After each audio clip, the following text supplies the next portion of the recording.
Have you ever heard of William James Sidis? Some say he was the smartest man who ever lived, with an IQ estimated between 250 and 300. To put that in perspective, Einstein's was around 160, but while Einstein's name is synonymous with genius, Sidis's story is a haunting cautionary tale about the immense pressure of potential. Born in 1898, William was a child prodigy unlike any other. He could read the New York Times at just 18 months old. By age 8, he had taught himself 8 languages, including Latin, Greek, French, Russian, and German. He even invented his own language called Vendergood. His father, a prominent psychologist from Harvard, believed he could mold his son into a perfect genius, pushing him relentlessly.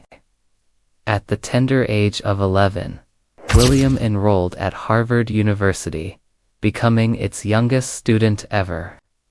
He was soon lecturing seasoned professors on complex topics like four-dimensional bodies. The world watched, breathless, expecting him to solve humanity's greatest problems. But the spotlight was a cruel and unforgiving place for a boy who just wanted to be a boy. The immense pressure from his father and the constant public scrutiny began to take their toll. He was socially awkward, relentlessly mocked by his older classmates, and desperately craved a normal, private life. He graduated from Harvard at 16, but the experience left deep scars. He tried teaching, but his youth and social awkwardness made it impossible. The world that had celebrated his genius now seemed to resent him for not living up to its impossibly high expectations. Disillusioned and overwhelmed, William made a conscious decision to retreat.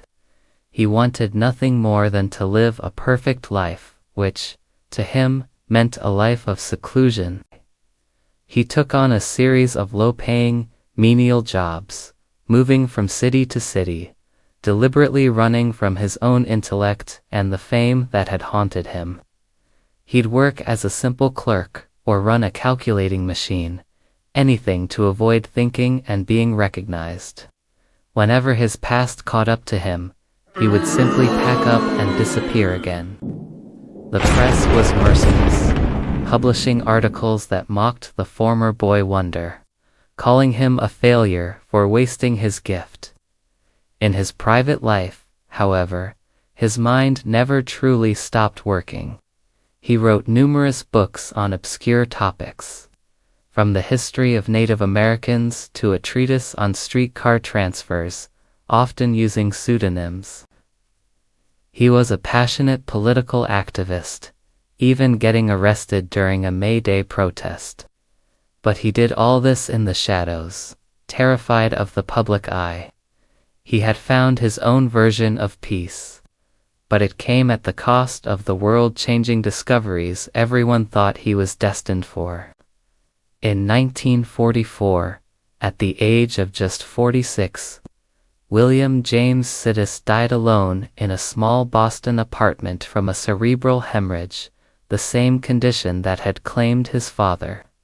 He died in obscurity, with only a few of his hidden passions ever coming to light. His story forces us to ask some difficult questions. Was he a tragic failure who squandered his God-given talent?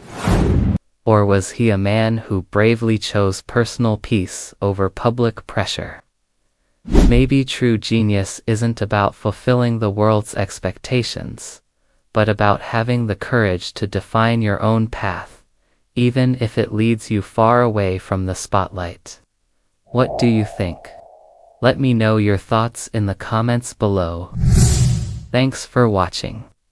If you found this story as fascinating as I did, please give this video a like and subscribe for more stories about the hidden corners of history. See you next time.